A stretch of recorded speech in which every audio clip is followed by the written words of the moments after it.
Republicans held their first debate in the key state of South Carolina last night. Voters head to the polls in South Carolina on February 20th in the third caucus or primary after Iowa and New Hampshire. The primetime lineup was narrowed to 7 hopefuls after Senator Rand Paul and former HP CEO Carly Fiorina failed to make the cut. The latest polls show frontrunner Donald Trump continues to hold a commanding national lead at 33%, 13 points ahead of his closest challenger, Texas Senator Ted Cruz. Cruz, however, has recently surged in the opening contest of Iowa, where he and Trump are now tied.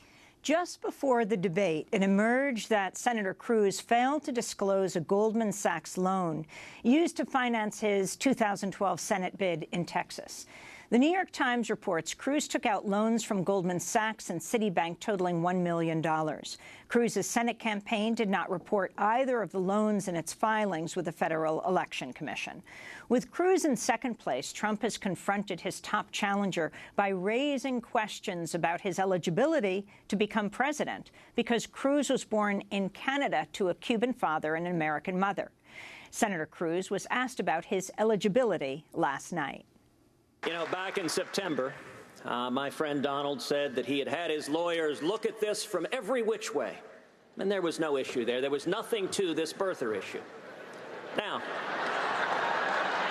since September, the Constitution hasn't changed. But the poll numbers have. And I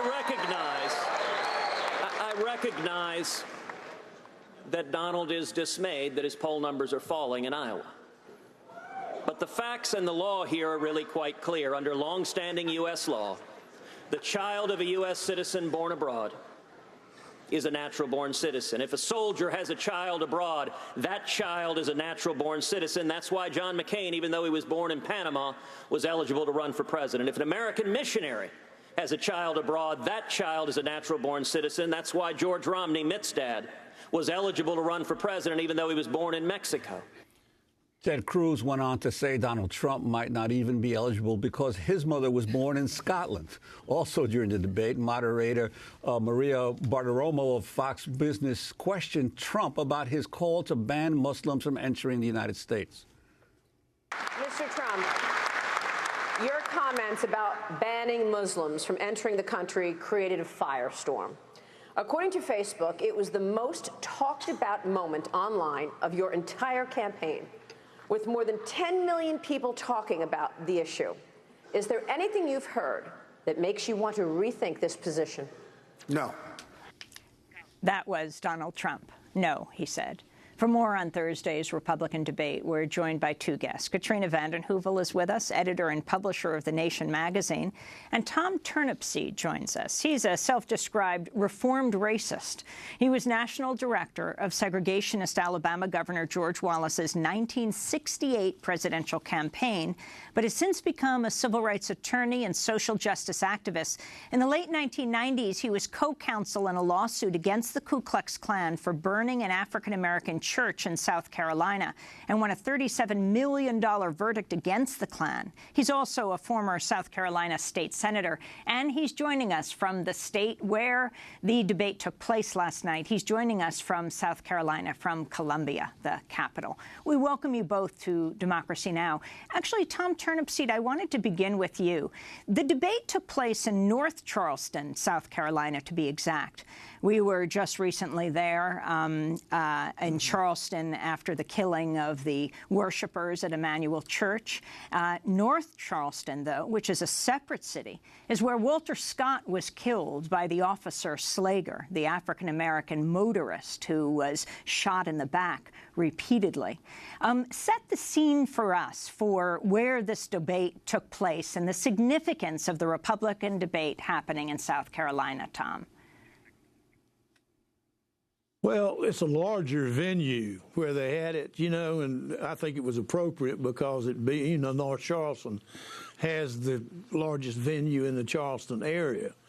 So it was pretty good for it. And, you know, South Carolina's a big deal in presidential politics. We have the third major focused primary, of course, is caucus up in Iowa and then New Hampshire and then down here in South Carolina. So it's kind of a big deal.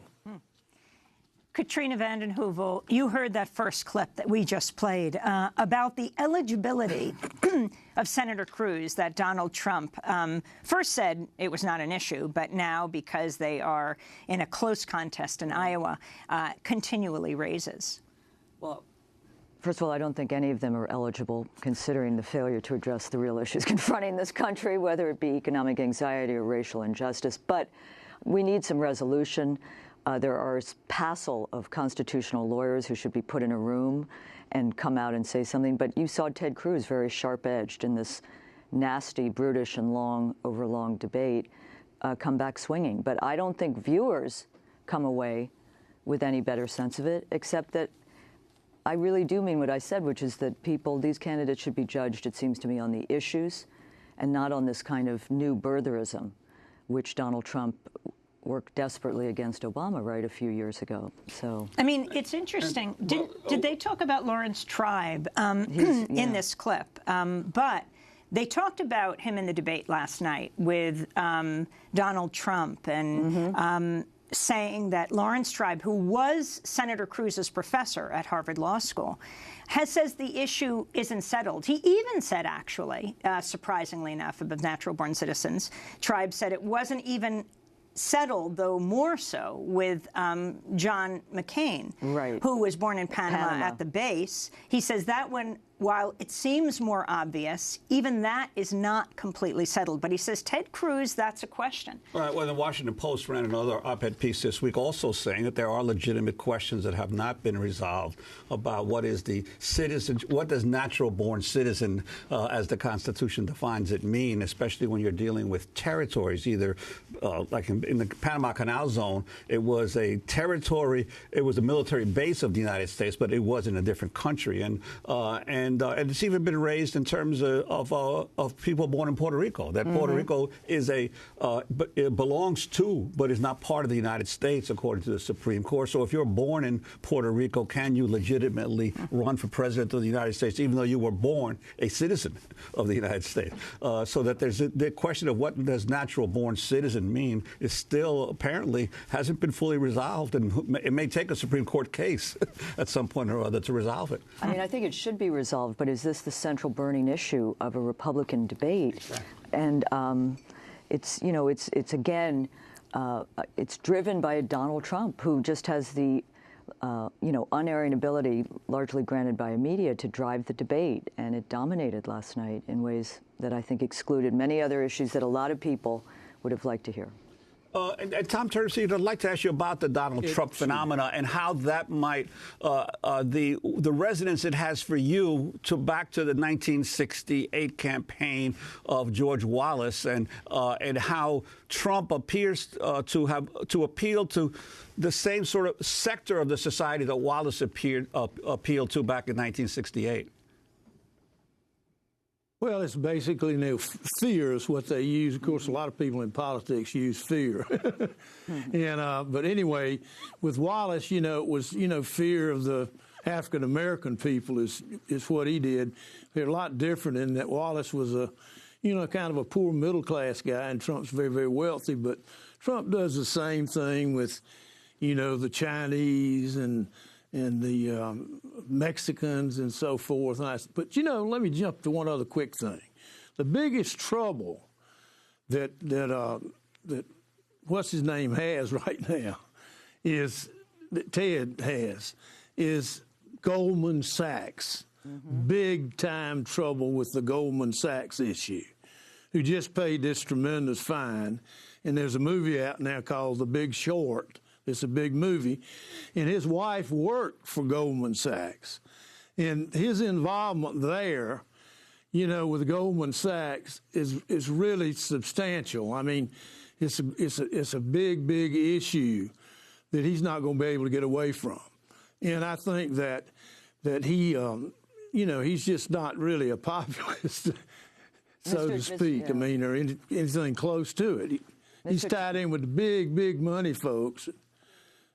I beg your pardon? I was going to say Mr. Turnipseed is right on, because I think a lot of what Donald Trump is playing on is legitimate economic anxiety. Then you get the racial grievances.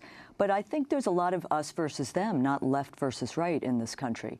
And Goldman Sachs, you just reported, just paid out a $5 billion fine today. It's at the heart of the financial crisis, which has ravaged people's pensions and home equity and their lives.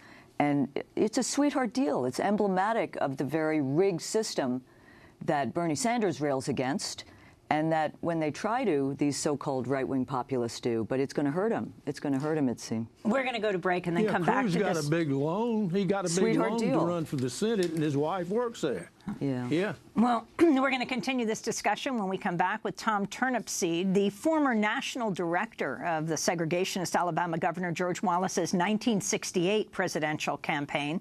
We're also joined by Katrina vanden Heuvel, who is the editor and publisher of The Nation magazine.